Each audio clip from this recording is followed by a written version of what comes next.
Hello friends and welcome to CSC. I am Bhavna Patidar here and friends, हम पढ़ रहे हैं पॉलिटी यानी कि राज्य व्यवस्था। और उसी क्रम में हमने देखा था कि नागरिकता संबंधी प्रावधान इसके आगे के वीडियोस में हमने कंप्लीट करे हैं। तो अगर वह वीडियोस नहीं देखे हैं अभी तक तो प्लेलिस्ट में जाकर जरूर देखिए। आज से हम एक नया कॉन्सेप्ट, एक नया टॉपिक स्टार्ट कर रहे हैं जिसमें कि हम पढ़ रहे हैं मूल अधिकार, ठीक है, फंडामेंटल राइट्स, जो कि संविधान के द्वारा भारत के नागरिकों को दिए गए, ठीक है।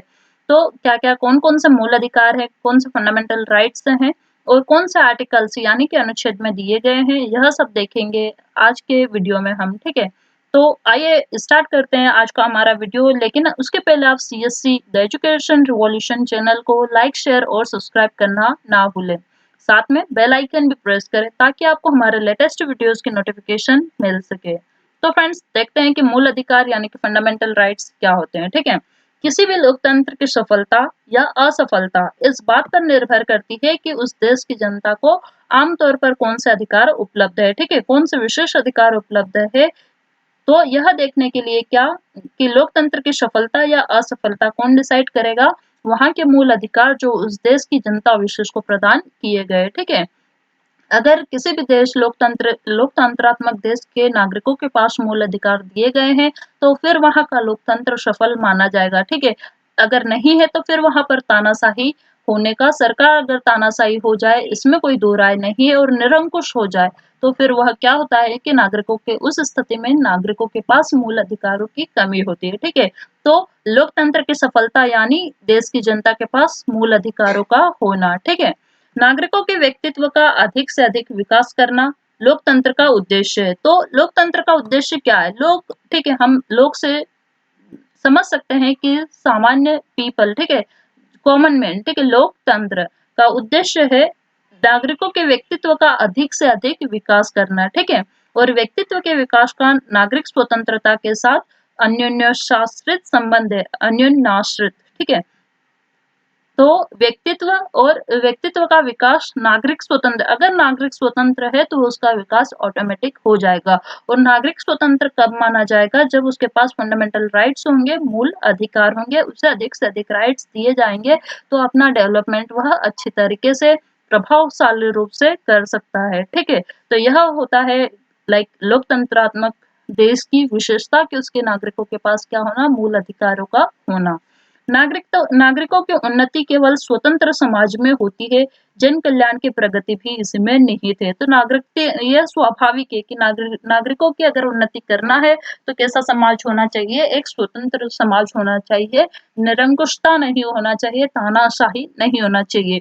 अगर निरंकुशता या तानाशाही है तो फिर वहां उस देश का नागरिक उन्नति नहीं कर सकते, ठीक है। वह बाध्य होते उस देश में रहने के लिए, वहां के लॉज, रूल्स, नियम, कानून जो भी होते हैं उन्हें मानने के लिए। ऐसी स्थिति में उसका विकास, व्यक्तित्व का विकास होना पॉसिबल नहीं है, ठीक है। और जो जन कल्याण है, पब्लिक वेलफेयर, उसकी प्रगति भी किसमें है कि वहां की जो जनता है उसे मूल अधिकार या फंडामेंटल राइट्स दिए जाए, ठीक है। तो मूल अधिकार क्यों आवश्यक है यह हमने देख लिया। प्रत्येक लोकतंत्र राज्य की सुरक्षा को ध्यान में रखते हुए अपने नागरिकों को विकास के अधिक से अधिक अवसर प्रदान करते हैं, ठीक है। तो मूल अधिकार बेसिकली नागरिकों के लिए, ठीक है। तो मूल अधिकारों के जरिए हर जगह किसकी बात होगी? नागरिकों की बात होगी। और नागरिकों को ही सशक्त बनाने के लिए मूल अधिकारों की व्यवस्था की गई संविधान के द्वारा। क्यों? क्योंकि मूल अधिकार ही नागरिकों के विकास के लिए अधिक से अधिक अवसर प्रदान करते हैं, ठीक है। प्राय सभी लोकतंत्र इसी प्रयोजन के लिए मूल अधिकारों की एक सूची अपने संविधान द्वारा प्रत्याभूत करते हैं तथा मूल अधिकारों को कार्यपालिका एवं विधायिका के अतिक्रमण से सुरक्षा प्रदान करते हैं। तो वही यह सभी लोकतंत्रात्मक देश में मूल अधिकारों की व्यवस्था होती है, एक लिस्ट होती है जो वहां उस देश के नागरिकों को दिए जाते हैं। और वही कि निरंकुशता नहीं होनी चाहिए, तानाशाही नहीं होनी चाहिए। तो उसी से संबंधित तथा मूल अधिकारों को कार्यपालिका एवं विधायिका के अतिक्रमण से सुरक्षा प्रदान करते हैं। कौन? लोकतंत्र कंट्रीज जो भी होते हैं। इसी संदर्भ में भारतीय संविधान में भी मूल अधिकारों को सम्मिलित किया गया है। वे अधिकार जो किसी व्यक्ति के जीवन हेतु अनिवार्य और मूल होने के कारण देश के संविधान द्वारा नागरिकों को प्रदान किए जाते हैं और जिन अधिकारों में राज्य को हस्तक्षेप करने का कोई अधिकार नहीं होते, यह मूल अधिकार कहलाते हैं। तो मूल अधिकार क्या होता है, ठीक है। तो भारतीय संविधान में भी हम नागरिकों को कुछ मूल अधिकार दिए गए हैं। तो अब मूल अधिकार क्यों जरूरी है, क्योंकि जीवन हेतु अनिवार्य, ठीक है, वे अधिकार जो किसी व्यक्ति के जीवन हेतु अनिवार्य होते हैं, ठीक है, एवं मूल होने के कारण, लाइक बेसिक होने के कारण देश के संविधान द्वारा नागरिकों को प्रदान किए जाते हैं, और जिन अधिकारों में राज्य कोई हस्तक्षेप नहीं कर सकता है, ठीक है, राज्य उनको ओवर रूल या ओवर राइड नहीं कर सकता, तो यह क्या कहलाते हैं, यह अधिकार मूल अधिकार कहलाते हैं, ठीक है।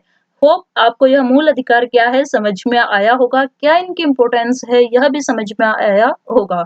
आइए आगे देखते हैं और मूल अधिकारों के बारे में। भारतीय संविधान में मूल अधिकारों को सम्मिलित करने की प्रेरणा कहाँ से ली गई है, तो अमेरिकी संविधान से ली गई है।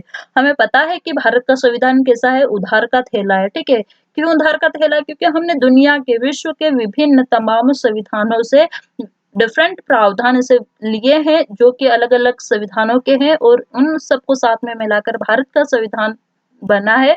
तो यह जो मूल अधिकार है, फंडामेंटल राइट्स है, यह प्रावधान हमने कहाँ से लिया है, तो यह प्रावधान हमने अमेरिका के संविधान से लिया है, ठीक है। तो यह प्रेरणा कहाँ से है, अमेरिका के संविधान से। भारतीय संविधान के भाग 3 में अनुच्छेद 12 से 35 तक मूल अधिकारों का उल्लेख किया गया है, ठीक है। तो फंडामेंटल राइट्स हमें पता है कि भारतीय संविधान में 22 भाग है, 395 आर्टिकल्स है, ठीक है। तो क्या होता है कि भाग 3 में मूल अधिकारों को परिभाषित किया गया है, ठीक है, और आर्टिकल कहाँ से कहाँ तक लेकर 12 से 35 तक लेकर मूल अधिकारों का उल्लेख है भारतीय संविधान में, ठीक है। मूल संविधान में भारतीय नागरिकों को कितने मूल अधिकार प्राप्त थे, तो 7 मूल अधिकार प्राप्त थे, लेकिन वर्तमान समय में भारतीय नागरिकों के पास केवल 6 मूल अधिकार है, ठीक है। संपत्ति का मूल अधिकार था, लेकिन 44वें संविधान संशोधन होता है और उसके द्वारा संपत्ति के मूल अधिकार को समाप्त कर एक विधिक या कानूनी अधिकार बना दिया जाता है, ठीक है। तो प्रेजेंट टाइम में नागरिकों के पास कितने मूल अधिकार है, 6 मूल अधिकार है, ठीक है फ्रेंड्स। अब ये 6 मूल अधिकार क्या है और मौलिक अधिकारों का महत्व क्या है, इसके आगे की स्टोरी हम आगे के वीडियोस में कंटिन्यू करेंगे। तब तक के लिए keep watching CSC and thank you very much. And हाँ, अगर आपने इसके पहले के वीडियोस नहीं देखे हैं तो प्लेलिस्ट में जाके जरूर देखें। हमने इससे पहले नागरिकता, फिर संविधान संशोधन क्या है, और सारे इसके पहले की जो भी टॉपिक है कवर किए हैं। आप प्लेलिस्ट में जाके उन्हें जरूर देखें, ठीक है। And keep watching CSC। Thank you very much.